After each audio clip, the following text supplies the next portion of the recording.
क्या से क्या कर दे। पहले के दुल्ही कम पढ़ी लिखी रहे लेकिन संस्कार अच्छा रहे। गुरुजी लंबा घूंघट करे काहे बदे जाना था। वाह उनका दांत बड़े बड़े होत रहा। वाह दांत तू देखा जाता है। पहले के दुल्ही मांग भर के सिंदूर लगावे या से कि हमारे दुल्हा के आयु लंबी हो। आज के दुल्ही तनी सट्टी कली है काहे बदे जाना था। ये जल्दी मारे दूसरे जाई से तहार कितना लगाव था। इनके बेलचस लगावत है। बेलचस लगावत बस एनहुरे कंपनी खत्म बा। तले तू तो 150 प्लस है भाई। क्या बात है। ठीक बात चाची तुम्हें वफादार मिली यहाँ। अब तनी सा भाव बने 4 लाइन। भूमिका के अंदर कभी का भाव है कैसे।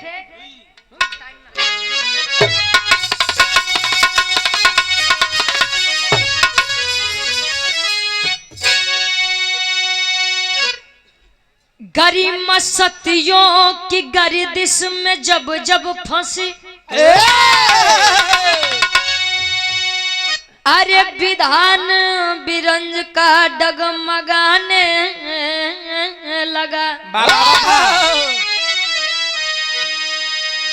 तेज पतिव्रता ने जब दिखाई दिया तो नियम प्रकृति का डगमगाने लगा।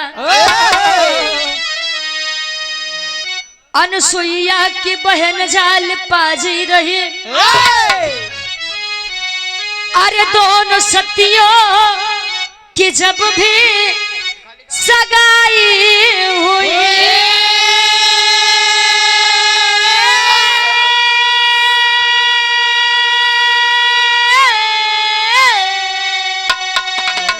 अत्रि मुनि संग अनसुईया आई भवन कौशिक संग जाल पाके विदाई हुई।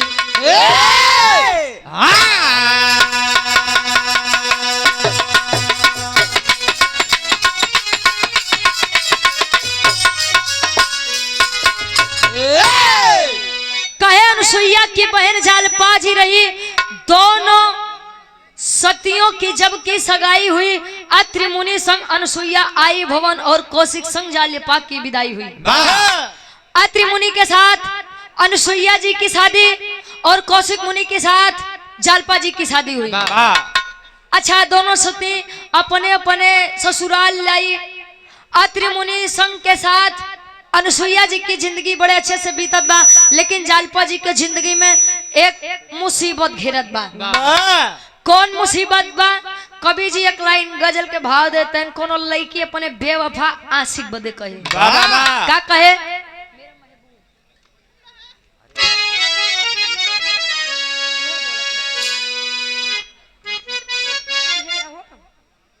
डॉक्टर प्रदीप यादव फतुपुर से हमारे गार्जियन जी है। 100 रुपए का सम्मान बहुत बहुत धन्यवाद। बस आशीर्वाद के चारे के बच्चे अपनी कला में कामयाब रहे। आओ गुरुजी लड़कियां कहे।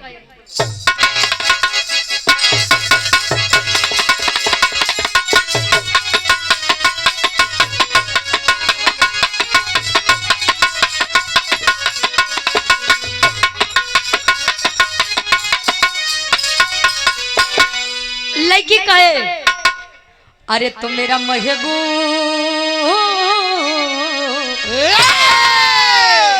मेरे महबूब मेरे साथ बड़ा चाल किया। मेरे महबूब मेरे साथ बड़ा चाल किया। मेरे महबूब मेरे साथ बड़ा चाल किया। मेरे महबूब मेरे साथ बड़ा चाल किया।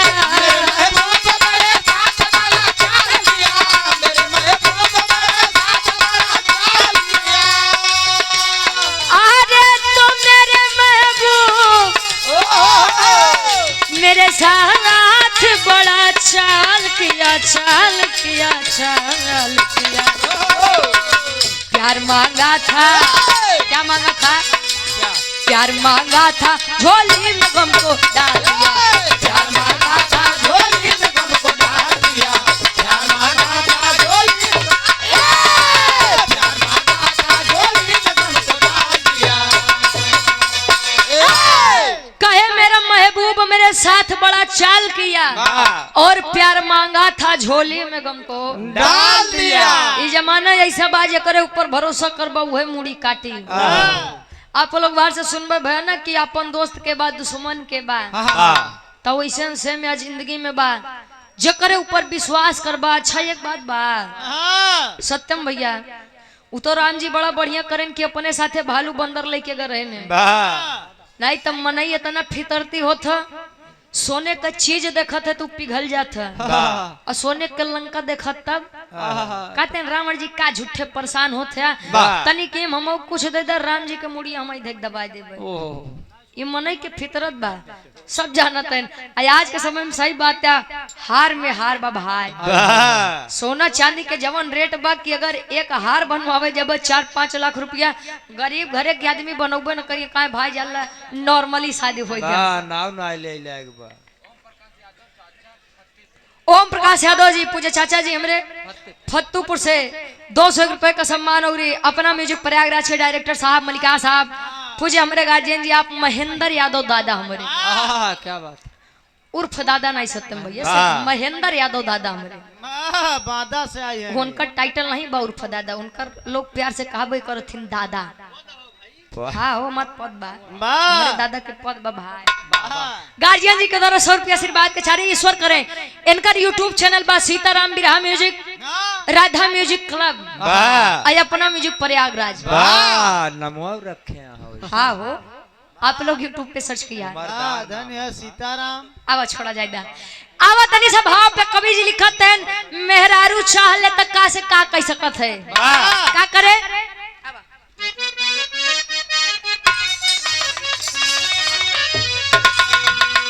अरे तो नारी रूप नारी रूप को कोई भी नहीं जान सका। नारी रूप को कोई भी नहीं जान सका। नारी रूप को कोई भी नहीं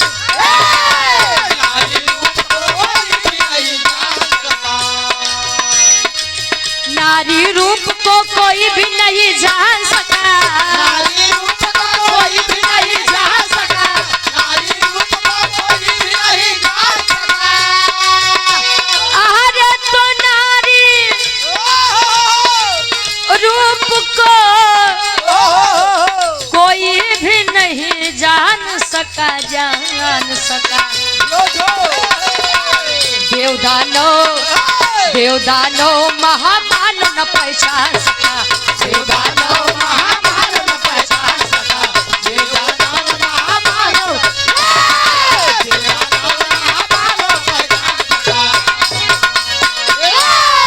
कहे नारी रूप को कोई भी नहीं जान सका। देवदानो महामानव देवदानो महामानव ना पहचान सका। मेहरारू चाहले तब बीती बात कहूँ भी जोड़ सकत हम मेहरारू चाहिले तब केतनो निक रिश्ता बहु बिना नाश करे मानी नहीं एक के मान ले जाए आप लोग। जले मेहरारू के तारीफ करबो तले दुल्हा दुल्ही के बनिए जोने दिन कोनो दुल्हा अपने दुल्ही के सामने दूसरे के तारीफ करी तो दुल्ही कही आया समझ के खियाई तो हम खाना आए तो हम बताई थी हम ई या नारी कब कहाँ का कह दे कहीं त्रिया चरित्र दैवो न जाना। मेहरारू के गुण तो भगवानों नहीं समझ पाए ना आप लोग तो बहरहाल इंसान है। गुण हाँ हो चरित्र उनकर कहानी कहकर बा कैसे बा कवि जी लेते हैं ना बा।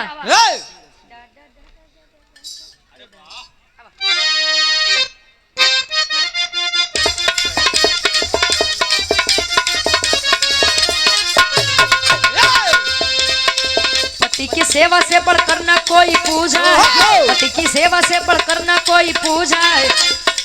अधिक सत्कार से ना धर्म कोई दूजा है।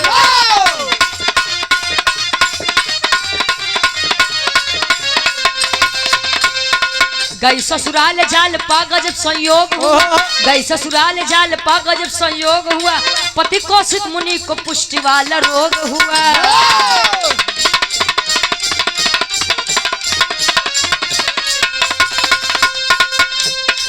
घूमते नारद जी वहां तब आए हैं।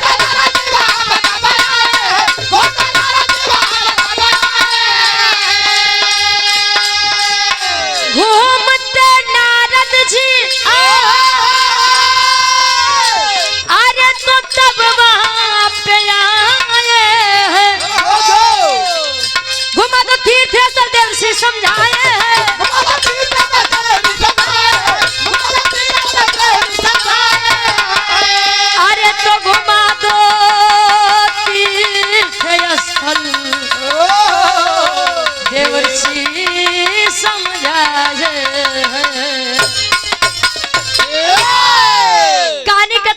बजला ई बिरहा बिरहा सम्राट स्वर्गीय गुरु हैदर अली गुरुजी गाया करते थे। वाह लेकिन कहते हैं गाने का अपना अपना एक अंदाज होता है भाई। वाह कोनो गीत केहू के मुँह से ज्यादा अच्छी लगत है। जैसे हमारे एक गीत बा राजा हो तो कैसे मनाई, वाह स्वर्गीय गुरु दादा श्री राम कलाश यादव जी की गीत है। वाह कुछ लोग तो यूट्यूब पे बड़ा देखी थी, झगड़ा लड़ाई होता कमेंटों में कि ई गीत रुचि के बाद तो क्यों कहिए ई गीत दादा के बाद। वाह भाई साहब ई गीत दादा के बाद हमार नहीं बा, हम केवल एक गाई थी। वाह कहानी तनी आप लोग समझा। वाह जालपा जी कौशिक मुनि के साथ जब अपनी कुटिया में आई, धीरे धीरे समय बीता तो कौशिक मुनि के पुष्ट पुष्ट वाला रोग का मतलब पूरे शरीर में कोढ़ हो गया। बाहर प्रेम हाय हाय हाय। जहाँ आज के दुल्ही तनी सा दुख देखते कायम जाते अपने नैहरे, जब ठीक होई तब बताई जा तब आई जा, नहीं तो अपन ही झेलिया। कौशिक मुनि को कोढ़ हुआ, फिर भी जालिपा जी नहीं साथ छोड़कर गई। वाह भला है बुरा है जैसा है मेरा पति मेरा देवता है देवता है। वाह जंगल से लकड़ी कटे पानी भर के लेके आवे, अनाज की व्यवस्था जालपा जी खुद करें, खुद बनवे खाएं दोनों प्राणी। वाह एक दिन कुआं के पास जालपा जी पानी भरत है, पानी जब भरत है तले देवर्षि नारद जी वाह कहे जहिया नारद कुछ न पावे, कुकुर फेंक दी हड्डी लड़ावे। वाह कुकुर फेंक के नहीं यार हड्डी फेंक दू कुकुर लड़ावे। वाह वाह नारद जी आए, नारायण नारायण नारायण, वाह वही नारद गुरु जी वाह जिसकी बात कभी रद्द ना हो वही है नारद। वाह नारद जी आए समझाए कि जालपा हाँ भरी जवानी तुहार, अबे अबे शादी बा हमार मनती अपने कोढ़ी पति के छोड़ा कोनो बढ़िया लड़का देख के शादी कैला। नहीं तो आज जवानी झंड हो जाए। जालपा जी खड़ी हुई कहे कि आज तो आपने कह दिया लेकिन आज के बाद मत कहिएगा। वाह खबरदार। मैंने वचन दिया है अपने पति को, मैं सुख में दुख में दोनों साथ ही खड़ी रहूंगी। वाह वाह कहे वाह रे जालपा मान गया मैं। कहे हमारी बात सुना, यह भारत वर्ष में इतना पाक पवित्र तीर्थ स्थल बा, वाह तनी सा घुमाए दा, ईश्वर के कृपा लागी जालपा तोहार दुल्हा कौशिक मुनि ठीक हो जाएंगे। कहीं ठीक है आई अपने कुटिया पे तो कौशिक मुनि के एक बात समझावे, का समझावे, एक लाइन गीत लगत बा, बाबा स्वीट समौती से हमारे पूछे गार्जियन जी 100 रुपए का सम्मान, बहुत बहुत धन्यवाद, आशीर्वाद के सारे। क्या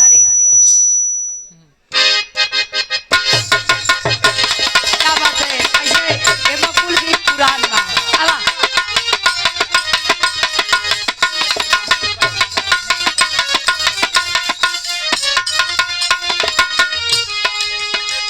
लड़की कहे अपने सासू माई से, सत्यम भैया आहे लड़कई गए तो जवानी आए, जवानी जाए तो बुढ़ाई आए, अजवन समय बीती उ लौट के नहीं आए का जानला। याद करे उस दिन। हाँ दुल्ही कहे यानी पतोइया कहे अपने सासू माई से, का कहे, ए बूढ़ा जुल्फी कटाइला,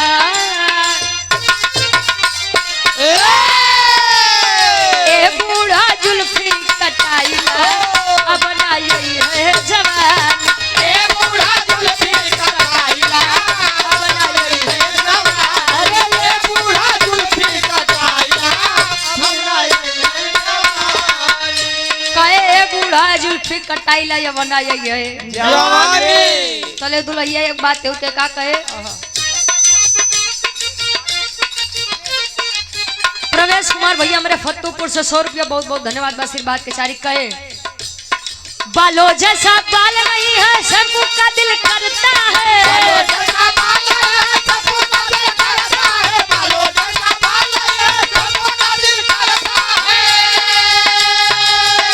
आप सम्मानित पूज्य गार्जियन जी नरेंद्र यादव फतेहपुर से, अच्छा राजेंद्र यादव गार्जियन जी मेरे फतेहपुर से 100 रुपया, बहुत बहुत धन्यवाद, आशीर्वाद के चारी। आवा बालों जैसा बाल नहीं है, अरे तो शैम्पू का दिल करता है, ए बूढ़ा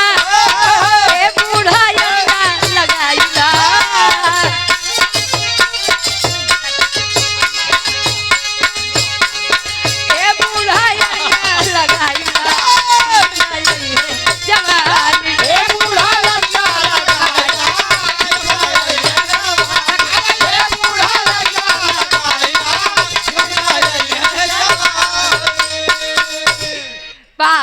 कवि जी भाव लिखत है। वाह नारद मुनि की बात सुन करके आई है जालपा अपने पति कौशिक मुनि के पास। कौशिक मुनि के पास आई तले हाथ जोड़ के अपने पति परमेश्वर से एक बात कहे। का कहे? हाय हाय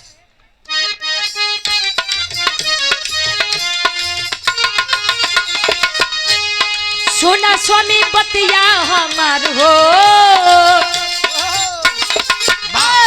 सुना स्वामी बतिया हमार हो, चला तीरथ करे के। सुना स्वामी बतिया हमार हो, चला तीरथ करे। अरे सुना स्वामी बतिया हमार हो, चला तीरथ करे। कहे चल के दीदार करा हरि के भजनिया, दीदार करा हरि के चरनिया, दीदार करा हरि के भजनिया। तो के बिठा के सैया, तो के बिठा के सैया लई चलब कनिया, तो के बिठा के सैया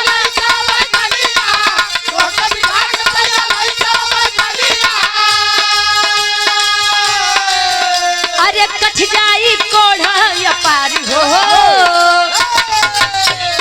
कठ जाई कोढ़ पार हो, चला तीरथ करे के। पार हो अरे कहे कट जाई कोढ़ अपार हो, चला तीरथ करे के। वाह आई जालपा अपने पति कौशिक मुनि के पास। कौशिक मुनि को समझाए कि स्वामी अभी अभी नारद जी मिले थे। वाह कौशिक मुनि कहे कि ले उनके चक्कर तू के करे चक्कर में पड़त हो, ओ नहीं नारद वाह जकरे बाती में 99% हानि बा, 1% लाभ बा। वाह बतावा का बात बा? कहे उ नारद जी मिला कहे कि दुनिया में जितना तीर्थ स्थल बा अपने स्वामी के घुमाए द कोढ़ कटी जाई। ऐ जालपा तू या बला नार के करे चक्कर पर कहे एक चतुर नार करके सिंगार मेरे मन के द्वार। कहे कहे कि जालपा तू या बला नार, मैं तुम्हारा पति हूँ और तुम मुझे कैसे लेके चल सकती हो? कहे स्वामी पतिवर्तन नारी है, वो आपका ठीक करे बोले हम कुछ भी करब। अच्छा चली है अबला नारी बेचारी जालपा अपने पति कौशिक मुनि को लेकर के आई है बद्रीनाथ, केदारनाथ, काशी, रामेश्वरम। जब तो कुछ नहीं बहुत आई गए आपके प्रयागराज में। धर्मराज भैया मेरे नुकुलपुर से। अच्छा इनकर फरमाइश बार राजा हो तो कैसे मनाए? ठीक बात सुना दे भाई बिराओ सुना दे, नहीं तो आयोजक साहब कहिए इतना दूर बोला कोनो मतलब नहीं। आशीर्वाद कछारी 200 रुपए का सम्मान है और आप सम्मानित इनो फरमाइश हुए बा नप्पू यादव बीडीसी रुकनोपुर से। राजा हो तो कैसे मनाई नो कोई फरमाइश मनवा देते भाई। 50 रुपया आशीर्वाद कछारी के मछली अपनी कला में कामयाब रहे। अच्छा चली है प्रयागराज जब आई, प्रयागराज में भी कुछ नहीं हुआ। बड़का बाबू बहुत पिंडा पारा था तू लोग। प्रयागराज में जब कुछ नहीं भवा तल लगे कौशिक मुनि गुस्सियाए जालपा के ऊपर। तो के कहा तरह कहे जालपा तो कहा तरह भूखे पियासे बतावा तू कहाँ कहाँ लेके हमका टहर तोहार दिमाग खराब हो गया। विजयनाथ यादव जी बिल्डिंग मटेरियल हमारे गार्जियन जी 100 रुपया आशीर्वाद के छा रही। कहे कि कहाँ कहाँ लेके चलबू? जालपा कहे स्वामी कुल तो देख ले लेकिन अबे एक धाम बचा बा। कवन धाम? अमरनाथ। चली है लेकर के भूखी प्यासी वजालपा अपने पति को अमरनाथ की तरफ।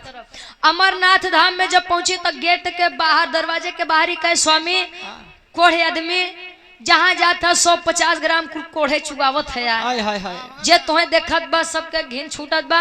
एक काम करा यार ऐसे नमस्ते प्रणाम करा माछी भवन बनाते एक काम करा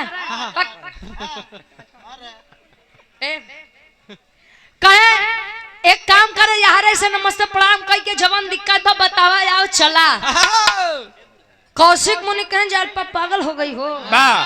जब इतनी दूरिया जाए तब बिना ये अंदर जाए हम अंदर जाए माना बनाई हम तले करत हम का एक लाइन गीत लगत बा। आई गीत से निरहुआ जी बड़ा वायरल भय। आई ऐसा वायरल हो गए कि अबे वायरल है। कोनो दुलही सास ससुर अब पतोहू बैठ के विचार करत हैं का विचार करे वाह। कि निरहुआ जी गाए कैसे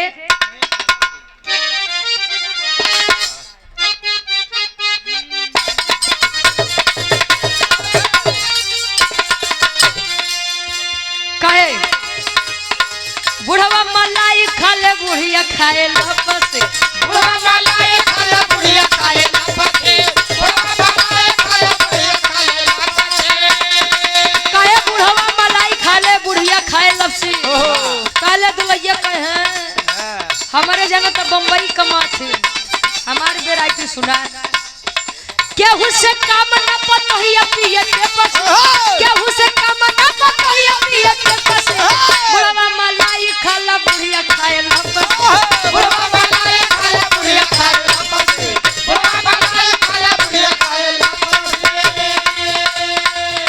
कहे केहू से कम न पतोहिया पिए पे पसी आ बुढ़वा मलाई खाले बुढ़िया खाए लपसे आज के लइकन के दादा कहिए का आई बनावत है भाई हाँ चाट चाउमीन डोसा लाओ कवि जी भाव में लिखते हैं दोनों प्राणी जालपा जी कौशिक मुनि पहुंचते हैं कैसे लेके फरियाद आज आए भोले नगर लेके फरियाद आए भोले नगर लेके फरियाद आए भोले दुखिया के दुख दूर कर बाबा सगरी दुखिया के दुख दूर कर बाबा सगरी लेके फरियाद आज आए भोले नगर लेके फरियाद आज आए भोले नगर लेके फरियाद आए भोले नगर कहे लेके फरियाद आज आए भोले नगरी त दुखिया के दुख दूर करा बाबा सगरी जालपा कहे स्वामी विनती स्वीकार कीजिए हमारी अच्छा भीड़ में जैसे चलते हैं ना कोढ़ी आदमी आवे तब लगे सब रास्ता दे रहे यार कौन है आ गया रास्ते में हटाओ इसको जगह दे दो यही जाए वाह। बट क्या काय रास्ता छोड़ो जाने दो इसे जाने दो अच्छा लोग विचार करते हैं रास्ता बगलियावत है कि जाए दो कोढ़ी आदमी बा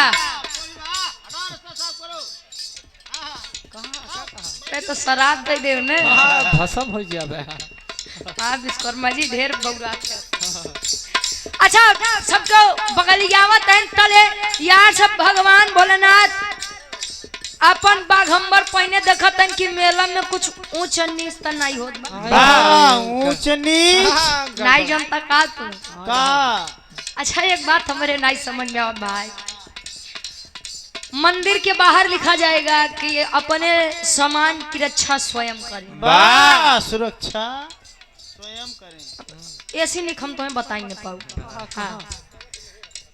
और मंदिर के अंदर लिखा जाता है कि कोई भी चीज यहाँ तक पत्ता भी बिना ईश्वर की मर्जी से नहीं डोलता है वाह अभी नहीं समझ में आओ कि अंदर वाला मानी कि बहरे वाला मानी का गुरु जी अच्छा यहाँ से भगवान भोलेनाथ आवत हैं यहाँ से कोढ़ी यानी कौशिक मुनि और जालपा दोनों प्राणी जाते हैं टकराव होत बा कैसे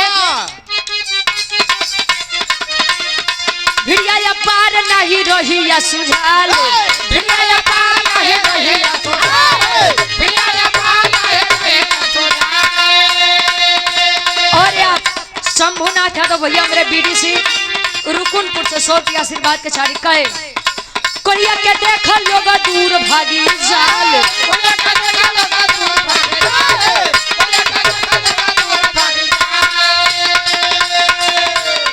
मेला में साधु बन के घूमे भोले लहरी मेला में साधु बन के घूमे भोले लहरी लेके फरियाद आज आए भोले लहरी लेके फरियाद कहे मेला में साधु बन के घूमे भोला लहरी और लेके फरियाद आज आए भोले आ रहे हैं और यार तनी सा कौशिक मुनि के ये हाथवा भगवान भोलेनाथ के छुआई गया बाघंबर पे भगवान भोलेनाथ लगे तीर के दिखाए कौन है कौन है यार नीच प्राणी जो हमारे ही मेले में आकर के हमें ही दूषित करता है अच्छा पहले के लोग गुस्सियाए तो बहुत जल्दी भस्म करें बहुत जल्दी शराब सुनावे भगवान भोलेनाथ न आओ देखें न ताव देखें शराब सुना दिए आए लड़के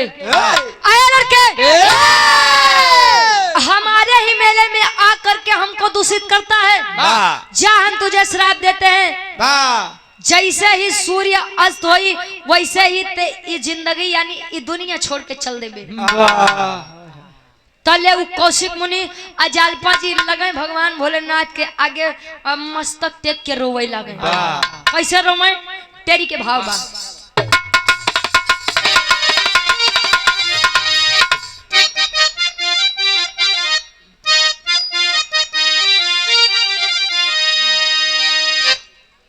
अरे तो मन की आशा पर पानी फिर गया। अरे तो मन की आशा पर पानी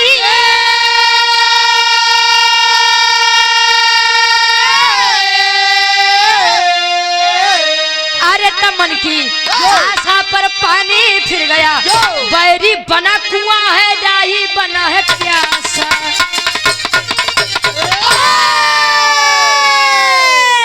कहे बैरी बना कुआं है डाही बना है प्यासा, मन की आशा पर पानी फिर गया। अभी आप लोग सोचिए कि जिसके पास हम उम्मीद लेकर जाएं और वही हमारे खिलाफ हो जाए तो हमारे ऊपर क्या बीतेगी। जालपा जी कर लगे कौशिक मुनि मर गुसिया के देख लगे। कहीं जालपा तुम्हें कहत रहे नरदा के बात मत माना। अरे नरदा ओकर बात मत माना। अरे न माने हो तू तो कम से कम कौशिक मुनि जियत तो होते तोरे मांगिक सिंदूर तो बचा रहते। जालपा जी कहीं अब स्वामी तू गलते बोलत है यार। हम जब कहत रहे कि भैरवे से नमस्ते प्रणाम करा दुख दुविधा बतावा चला तब तो बड़का ही अंदर जवासा रहा। अब शराब पाई गया तो नारद जी हमका गरियावत है यार। कहे न रे जालपा ले ले भैया वो नहीं दे दे भैया। अरे उनका देबा हम ही देंगे नमो हम ही बोलो। शंभुनाथ यादव बीडीसी भैया के आप छोटे भाई हैं। बहुत बहुत धन्यवाद भैया। 50 रुपया आशीर्वाद के चारे रुकुनपुर की 500 जिम्मे से। हाँ ठीक ठीक बहुत बहुत धन्यवाद। ए भैया अच्छा यार श्राप सुनाए अजालपा जी से कौशिक मुनि कहन जालपा अभी लड़ा बड़ा मत जा कुछ करा नहीं तो तोहर कौशिक मुनि आ जाए भर में ये दुनिया छोड़ दिए। स्वामी पगला मत कहे पगला मत का करे जालपा जी राधे श्याम के भाव बा।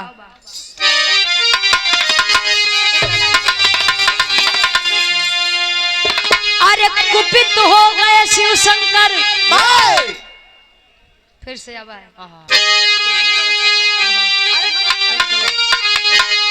अरे कुपित हो गए शिव शंकर तब कोढ़ी को धमकाते हैं।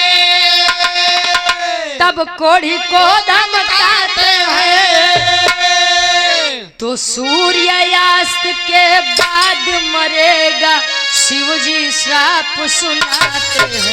सूर्यास्त के बाद मरेगा शिव जी श्राप सुनाते हैं। सूर्यास्त के बाद मरेगा शिव जी श्राप सुनाते हैं। शिव जी श्राप सुनाते हैं। अरे शिव जी श्राप सुनाते हैं। शिव जी श्राप सुनाते हैं। सूर्यास्त के बाद मरेगा शिव जी श्राप सुनाते हैं। अरे सूर्यास्त के बाद मरेगा शिव जी श्राप कहे सूर्यास्त के बाद मरेगा शिव जी श्राप सुनाते हैं। ठीक बा यार सुनावत है ना यार। जालपा जी दौड़ी दौड़ी भागत आई कहा अनुसुईया जी के लगे।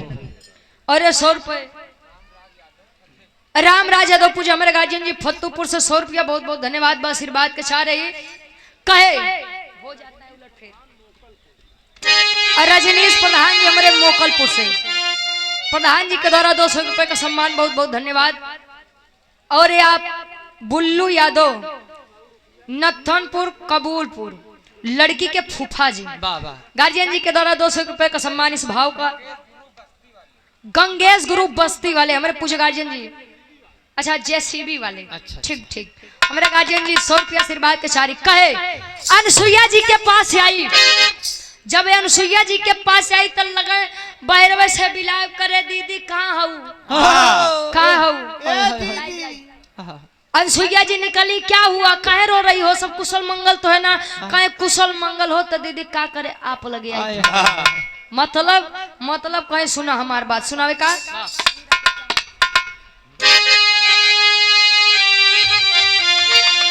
अरे हो जाता है उलट फेर, अरे जब किस्मत ठोकर खाती है, जब किस्मत ठोकर खाती है तो जीवन आशा लेकर आया मौत यहाँ पर राजी है। जीवन आशा लेकर आया मौत यहाँ पे राजी है। जीवन आशा लेकर आया मौत यहाँ पे राजी है। अरे मौत यहाँ पे राजी है भाई, मौत यहाँ पे राजी है। अरे मौत यहाँ पे राजी है भाई, मौत यहाँ पे राजी है। जीवन आशा लेकर आया मौत वहाँ पर राजी है।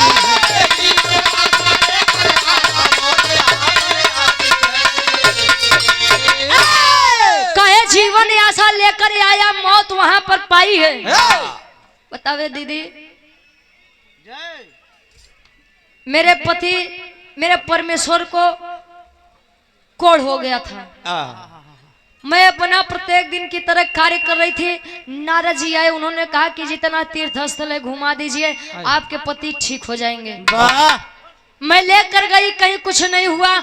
आखिरी उम्मीद थी वह तीर्थ स्थल अमरनाथ। मैं अमरनाथ गई, वहां पर मेरे पति को श्राप मिला कि जैसे ही सूर्य अस्त होंगे वैसे ही मेरे पति की जिंदगी खत्म हो जाएगी। बचा लीजिए मेरे सुहाग को।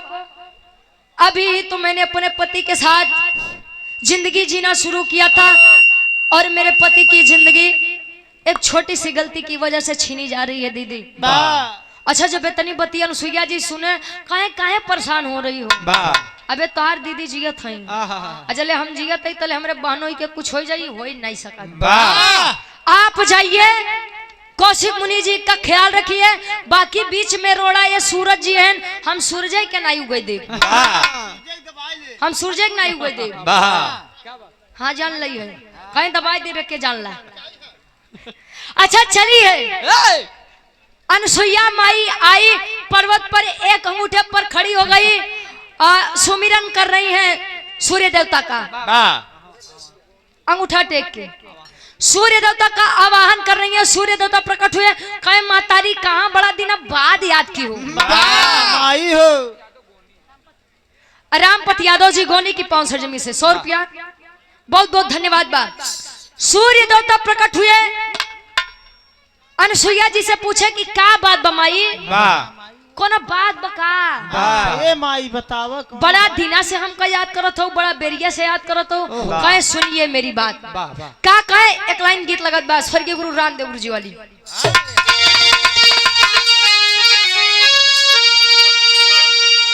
अरे त झुलनिया के गुजवा, अरे त झुलनिया के गुजवा, अरे टूटल राजा टेसनिया से गड़िया छूटल राजा, टेसनिया से गड़िया छूटल राजा, छूटल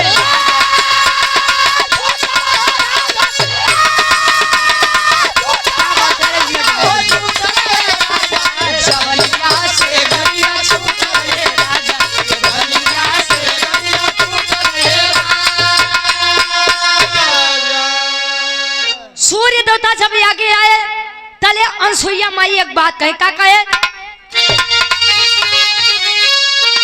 अरे त कहे अनुसुईया, अरे त कहे अनुसुईया बात, अरे माना ये सूरज कदम अपना ना बढ़ाना ये सूरज, कदम अपना ना बढ़ाना ये सूरज।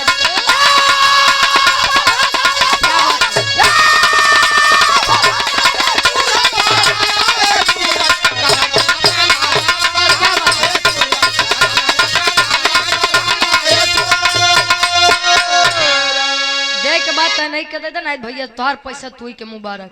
बहुत नहीं दूरिया से मतलब सब आवत है दे देते हैं, तो ही बड़ा दिक्कत होत बा। कहे अनुसुईया बात माना ये सूरज, कदम अपना ना बढ़ाना ये सूरज। और आप सम्मानित रामलाल यादव भैया हमारे फतेहपुर से 100 रुपया बहुत बहुत धन्यवाद बा।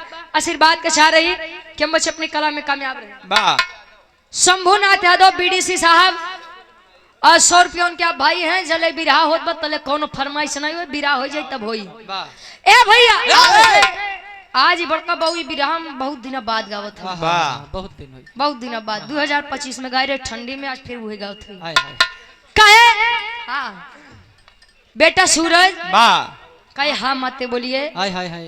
कहे जहाँ पर हो आप वहीं से आगे आपको नहीं जाना है। वाह काहे बरे माई काहे देखिए हमारे बहनोई के श्राप मिला बा कि जैसे सूर्य देवता अस्त हुई वो वैसे ने जिंदगी अपन त्याग दी है, खोई दी है। वाह यानी यमराज जी आएंगे और लेकर जाएंगे और मैं कदापि नहीं होने दूंगी कि मेरे रहते मेरी बहन का सुहाग छीना जाए। वाह वाह कहे तब माई एक जिंदगी बचाओ खातिर पूरी सृष्टि का विनाश करबू। कहे कुछ भी हो वाह लेकिन यहाँ से आपको आगे नहीं बढ़ना है। वाह कहे माई समझा करा बात तले अनसुईया माई फिर से चेतावनी देते हैं सूरज देवता के। कैसे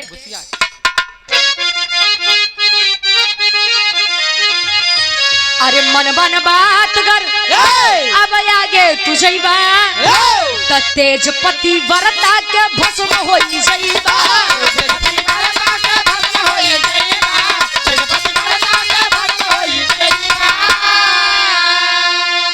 अरे तो फरियाद हमारी, अरे फरियाद हमारी निभाना ये सूरज कदम अपना ना बढ़ाना ये सूरज।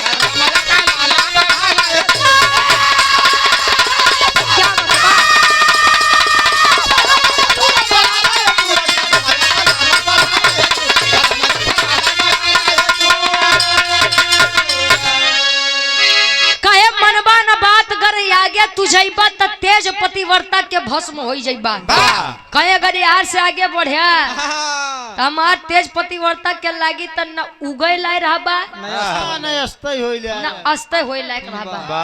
तब हलाई तोर यारे में बात कि तू अस्त मते होया। कहे माई अब तू जान ला विश्वास कायम रखा। अब दुनिया यार से वार हो जाए ससुर लेकिन सूरज देवता आगे नहीं बढ़िए। वाह वाह कहे नहीं बढ़िए। अच्छा धीरे धीरे समय बीतत बा। साला दोपहर के दोपहर बड़का बाबू इतना सब परेशान। दोपहर के दोपहर जे बेचारे काम लगाए रहे उन्होंने छुट्टी बदे घरे आए रहे कि अब संजा होए तनी जुड़वनिया होए तो जाई काम बदे बिरहा वाले बेचारे एकदम परेशान कैसो संजा होए हम सब जाइए अपने घरे।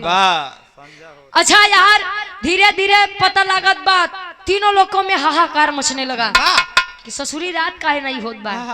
अच्छा ब्रह्मा विष्णु जी पहुंचे भगवान शंकर जी लगे जब पता लगा कि श्राप के कारण होत बा। कहे नाथ देवता प्रभुनाथ सृष्टि के विनाश मते करा नहीं तो जान लो बड़ी दिक्कत हो जाई।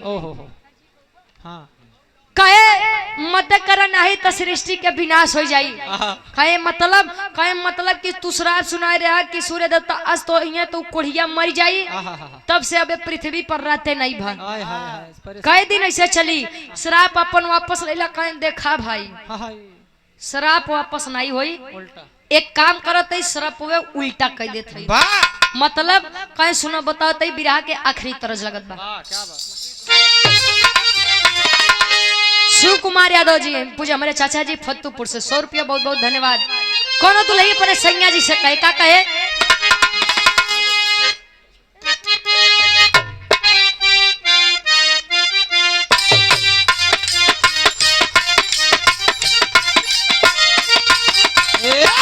दादा कोनो दुलही कहे ए सैया काशी के नगरिया के तनी दूर पैर में छाले पड़ी गए। सैया काशी के नगरिया के तनी दूर पैर में छाले पड़ी गए। सैया काशी के नगरिया के तनी दूर पैर में छाले पड़ी गए। लेकिन तीनों लोक में जब हाहाकार मचा तो सब पहुंचते हैं भगवान भोलेनाथ के लगे तो भगवान भोलेनाथ करते क्या करे तब व्याकुल सुर नर मुनि चले नाही जोर कठोरा का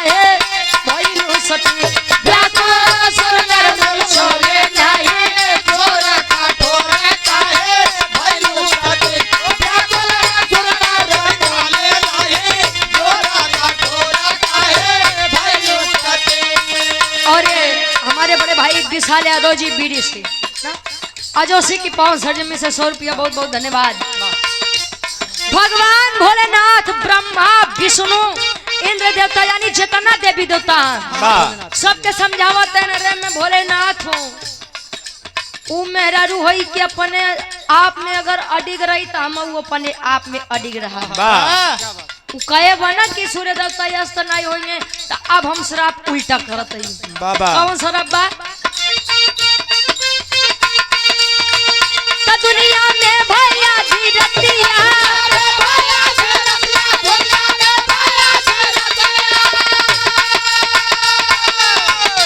औरी जाता भइल फतिया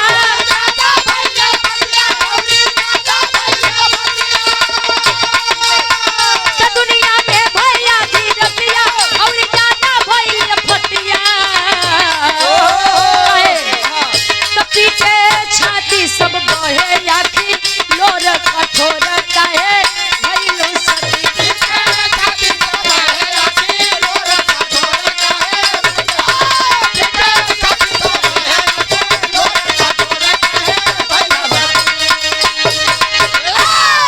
कहे दुनिया में भई आधी रतिया औरी ज्यादा भइल अफतिया तब पीटे छाती सब कहे बहे अखिलोर सखी।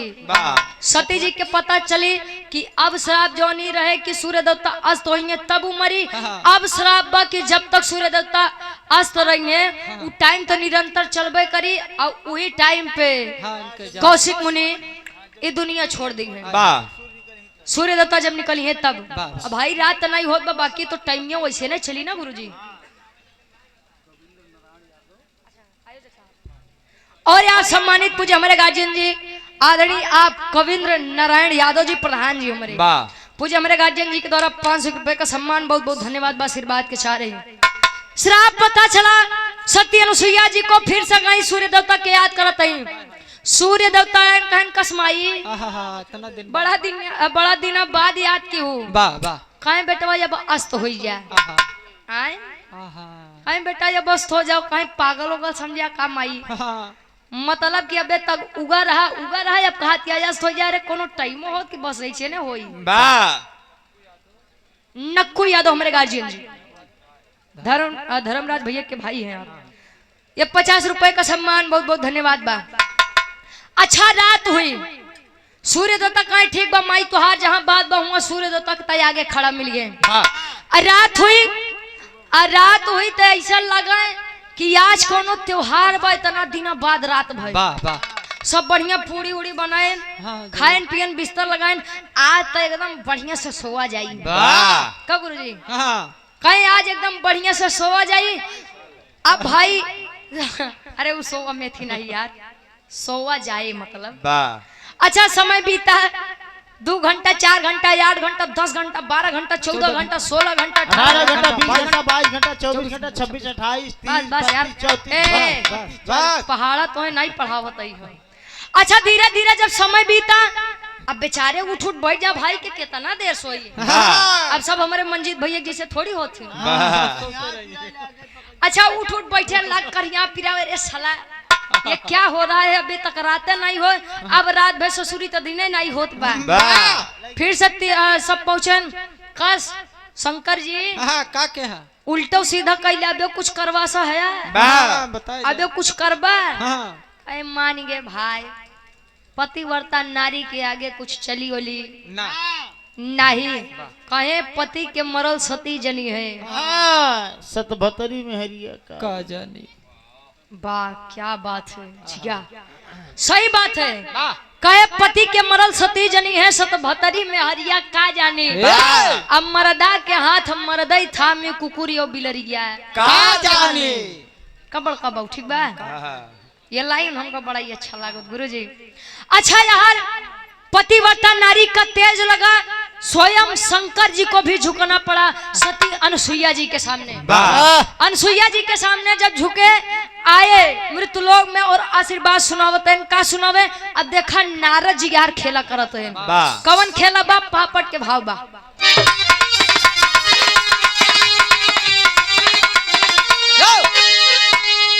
अरे सुंदर काया दी हले जिंदगानी भोले दानी हो त सुंदर काया दे दिले जिंदगानी भोले दानी हो तो दिस देख के सोचे नारद ज्ञानी भोले दानी हो दिस देख के सोचे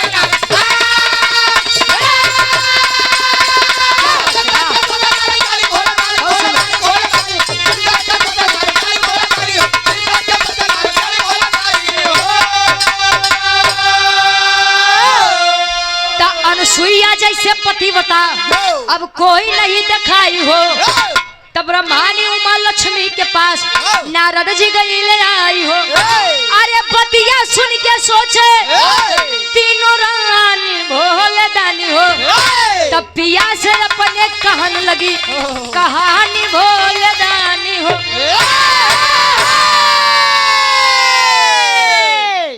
आए शंकर जी आशीर्वाद दिए कि कौशिक मुनि मान गया भाई मैं आपकी पत्नी को और मान गया कि एक पतिव्रता नारी क्या से क्या कर सकती है पतिव्रता नारी चाह ले तो गुरुजी जान ला सुई से समुद्र खोदी जब चाह ले तो हाँ तो जब चाहिए तब अच्छा यार आशीर्वाद लगा कि कौशिक मुनि ने अब दिन में मरेंगे ना रात्रि में मरेंगे अब जब आपकी मृत्यु निर्धारित की है तभी आप मरेंगे अच्छा जब इतनी बतिया कौशिक मुनि कोढ़ो ठीक हो गया जिंदगी बच गए नारद जी नारायण नारायण पहुंचे कहा ब्रह्मानी उमा लक्ष्मी यानी पार्वती माई सरस्वती माई और लक्ष्मी जी लगे सती अनसुईया की जय हो अनसुईया माई के जय हो जय हो जय हो जय हो जय हो जय हो कहे मान गया भाई सती अनसुईया जैसा मेहरारू केहू के नहीं बा न बा न होए जिंदगी में अब भाई मेहरारू जा जन्म करत है नारी न मोहे नार के रूपा नार के रूपा मेहरारू के आदत बा कि अपने सामने केहू के तारीफ करबो तू लगे गुस्सियाई ये लोग काठे को सबत नहीं बर्दाश्त करते गुरुजी पत्थरे के अच्छा जब तीनों जनी के सामने जब तारीफ करे तो लक्ष्मी जी देख कहा रटत है हमारे स्वामी के नाम नारायण नारायण हमारे स्वामी करबा और गुड़गान सती अनसुईया के करत है माई जे जैसा काम करे वैसा तो नाम हो वही के कहे कैसे कहे ऐसा ही बा कि बतावा सती अनसुईया जी के सामने है पार्वती जी का दुल्हा झुक गए मतलब कि शंकर जी घुटना टेक दे अब सोचा वो कितनी बड़ी नारी हुई है सती हुई है अब तीनों जनी से बर्दाश्त नहीं बा तीनों जनी बोलाए स्वामी अब तो कल लोग हमार काम करे के बाद आज फरियाई के कितनी बड़ी सती यही भेज दिए जाइए आप परीक्षा लेकर के आइए अच्छा तीनों जने आए ब्राह्मण के रूप रखे इस घर में कोई है बच्चा अलख निरंजन भाई जोग हम तो जोगी है नहीं अच्छा जोग रमावे सत्य अनसुईया जी बाहर निकली कहे माते ढेर दिन होगी बाप कुछ खाए नहीं यही है तो स्वामी इंतजार कोनो चीज के आवा बड़ा सौभाग्य बजौनी आप लोग हमारे कुटिया में आया ऐसा नहीं मेरी एक शर्त है कौन शर्त बा आल्हा के भाव में कभी जी प्रमाण देते हैं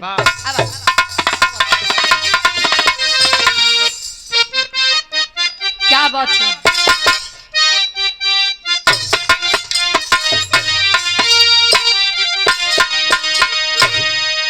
अरे तसुर नार मुनि करत जकर भजनिया बाबू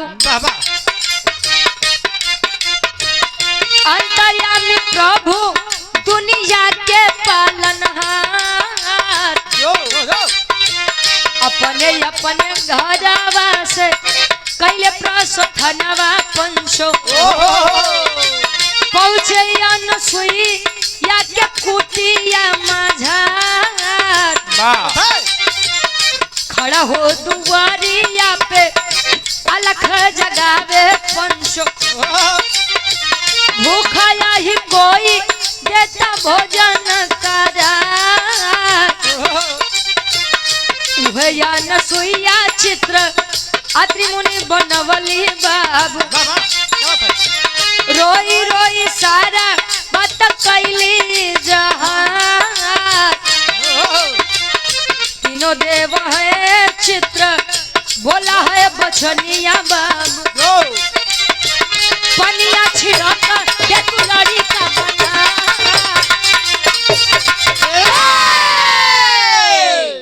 देवों ने शर्त रखी भोजन में तभी करूंगा जब आप निर्वस्त्र होकर के हम लोगों को भोजन कराएंगी। भाई सती थी अनुसुईया जी, अपने पति अपने सत के खिलाफ जा नहीं सकती थी, तो अपने दरवाजे से कोई भूखा चला जाए ये भी बात नहीं बर्दाश्त थी। कहे आवा स्वामी अंदर आवा। उदय राज कनौजिया जी, हमरे पूज्य गार्जियन जी 200 रुपए बहुत बहुत धन्यवाद बा। अच्छा कई आप लोग अंदर आइए, तीनों देव विचार करते हैं ब्रह्मा जी, विष्णु जी, ए अनुसुईया जी, ये तनी जल्दी नहीं इतनी जल्दी नहीं हार मनिए भाई। चला अब देखा का हुई। और आप सम्मानित विजय, अच्छा विजय लाल प्रधान जी हमरे अरौला से हमरे गार्जियन जी के द्वारा ये और वाह भाई हमरे गार्जियन जी के द्वारा ये 251 रुपए का आशीर्वाद के चारी के बच्चे अपनी कला में कामयाब रहे। और ये आप सम्मानित जेपी यादव जी अजोसी से दूल्हे बादशाह जी, क्या फूफा जी, दूल्हा के फूफा हमारे गार्जियन जी के द्वारा ये 251 रुपए आशीर्वाद के चारी के बच्चे अपनी कला में कामयाब रहे। ए भैया अंदर आए तीनों देव स्थान दिया, आप लोग बैठिए। और संयोग से अत्रि मुनि उस समय कुटिया में थे भी नहीं, गई अत्रि मुनि के चित्र के सामने बैठ के रोने लगी कि स्वामी निर्वस्त्र भोजन कराऊंगी तो मेरा सतीत्व भंग होगा और मैं अपने दरवाजे से किसी भूखे ब्राह्मण को जाने दूं, ये मेरे धर्म के खिलाफ होगा। आप वही बताइए मैं क्या करूं। चित्र से आवाज आई, क्यों कमंडल के पानी रखा बा, कमंडल के पानी लेके जा छिड़का, 2.5 महीना गदेला हो जाएंगे, चाहिए जस भोजन करवाओ, कोनो दिक्कत नहीं बा। जैसे अनुसुईया जी कमंडल के जल लेके निकली तले तीनों देव विचार करते हैं। अरे बाप रे बाप, क्या विचार करें। आओ गुरु जी,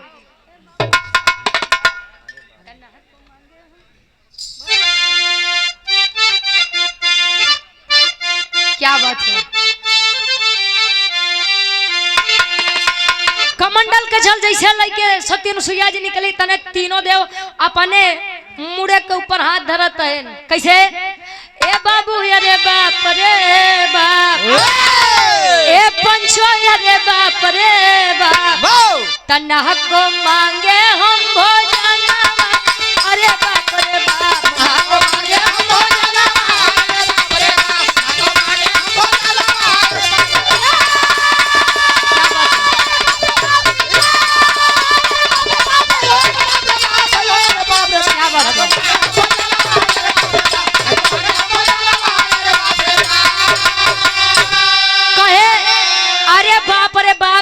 को मांगे हम भोजनवा, अरे बाप रे बाप। अरे झल में बारी करा मातबा समझ गए अवतारी,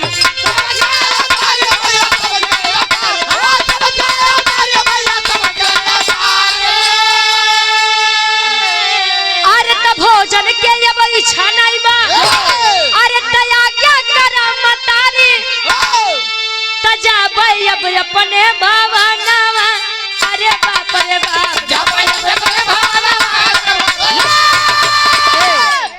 कहे जल में भारी करा मात बा समझ गए अवतारी, अब भोजन के अब इच्छा नहीं बा, आज्ञा करा मतारी, जाबे अब अपने भवनवा, अरे बाप रे बाप। भाई अनुसुईया जी तो जानी नहीं, तीनों देवता है हमारे परीक्षा ले बदे आए हैं, और तीनों जने कमंडल के जल देखते मान, ए माई अब भूख नहीं बा, हमका लोग कह जाए हम तो देखा तो रहे खाली। ना ना स्वामी, अब यहाँ तब बिना भोजन करवावे हम जाए नहीं दे। कमंडल के जल छिड़कत 2.5 महीना के गदेला भयन, भोजन करावत है तले नाराज जी फिर पहुंचे। बड़की आए रहे सती जी परीक्षा ले। प्रवेश कुमार भारतीय जी 51 रुपया आशीर्वाद के छारी कहें बड़की आए रहो सती जी के परीक्षा ले। कहे हाँ हमारे स्वामी गए, कहें तोरे स्वामी गए तो लेकिन 2.5 महीना गदेला बन के बैठा है। चला नहीं कहे अबे 2.5 महीना के गदेला बन के बैठा है, चला देखा। अच्छा जब यहाँ पहुंची तो नारद जी लगे तनी मजाक कर, कहे उठावा ए लक्ष्मी जी बा उठावा अपने जने के बा आई नारद जी चुप रहता पता लाग अपने विष्णु जी के जगह हम बड़कऊ उठा ले हमारा तो धर्म नाश हो जाए बा काहे नहीं बल्कि सती बनत रहू उठावा तनी दिखाई हम काहे कैसे क्या गाइए नारद जी कहते हैं तीनों देवी से अरे तधाने में से गेहुआ अरे तधाने में से गेहुआ अब केरा नहीं ले तू दयापन अपन दूल्हा बेराई नहीं ले तू अपन दूल्हा बेराई नहीं ले कहे धाने में से गेहुआ अब किराए नहीं ले तू आपन अपन दुल्हा बेराई नहीं ले तू उठावा कहीं अरे अब नारद जी का बताई बड़ी शर्म लागत बा धर्म नहीं नाश करबे जाई के सती जी के बतावा हमें दुल्हा फिर से पहले जैसे कह दे नहीं ते तीनों जने लड़के बन जाएंगे तो हम लोग कहाँ जाब अच्छा सती जी आई कहीं की बड़े कही थी कि फालतू कामे में अड़ंगा मत डालत जाकर अच्छा अपने आशीर्वाद से पुनः तीनों देवताओं को बालक रूपी से फिर से देवताओं का रूप जब मिला तो तीनों देव कहें कि माते हम आपके इस पतिव्रता तेज से बड़े प्रसन्न हैं जो इच्छा आप मांग लीजिए कहे स्वामी हम साधवी हमार सैया संत आदमी का चाहिए हमका लोग के आप लोग हमारे कुटिया पे आई गया यह बहुत बड़ी बात कहे नहीं माई कुछ मांगा हमसे ले कुछ भी मांग लीजिए कहे अच्छा दे ही चाहता तो सुना आप मुझे यह वरदान दीजिए कि इस बार मैंने अपने कमंडल का जल छिड़क करके आप सभी को बच्चा बना करके अपनी गोदी में खाना खिलाया है मुझे आप लोग यह वरदान दीजिए कि आप तीनों लोग मेरे उदर से जन्म लेंगे तब वो नहीं तीन देवता बहन का आखिरी भाव खड़ी के भाव में कवि जी लिखते हैं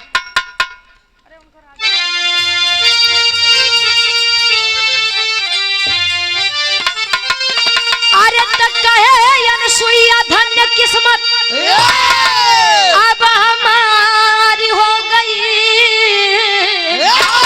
तक कहे अनसुईया धन्य किस्मत अब हमारी हो गई तीनों देवी और देवतन के दीदार हो गई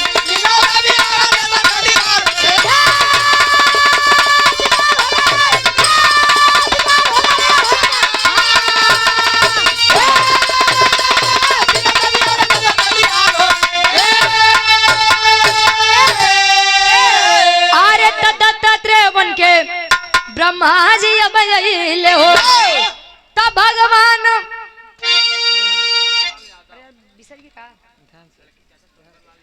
लड़की के आप चाचा जी सुंदर लाल यादव जी पूजे हमारे गार्जियन जी आपके द्वारा ये हजारों हजार रुपए का सम्मान बहुत बहुत धन्यवाद आशीर्वाद के चारे के बच्चे अपनी कला में कामयाब रहे ईश्वर करे कि हर काम बड़े अच्छे से बीते कहे अरे दत्तात्रेय बन के हुए ब्रह्मा जी अब ले हो तब भगवान विष्णु दुर्वासा कहे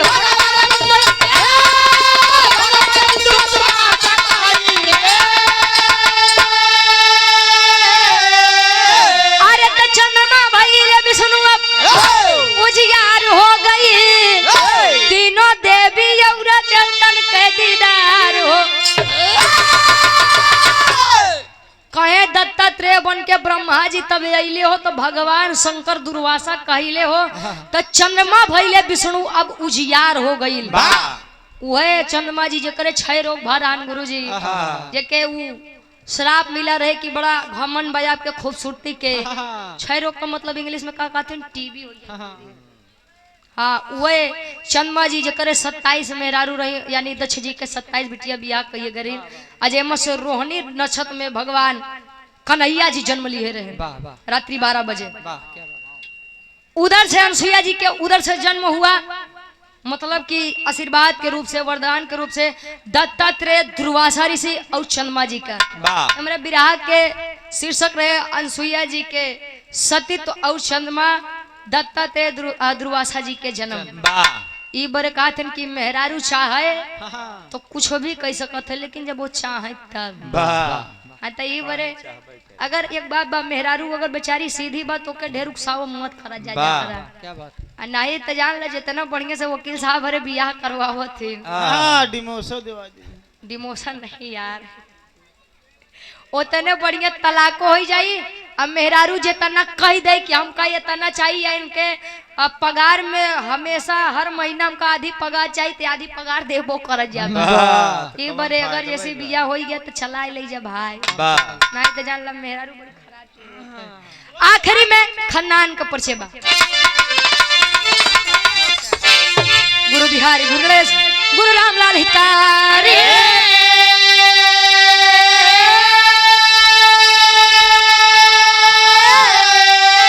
अरे स्वर्ग से चलिका कवि भारत जी बने पुजारी हो।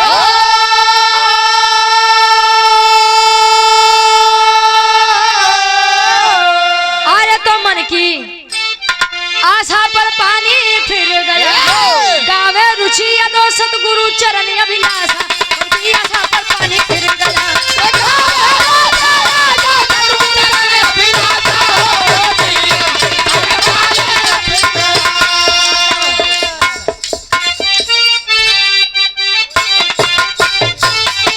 लेखो तो भाई कार्यक्रम 9 बजे के बाद 8 बजे बा दुल्ही मनावन करे कहियो भैया के हमारे फरमाइश रही। विराट सम्राट स्वर्गीय दादा श्री राम कैलाश यादव जी गाते हैं कैसे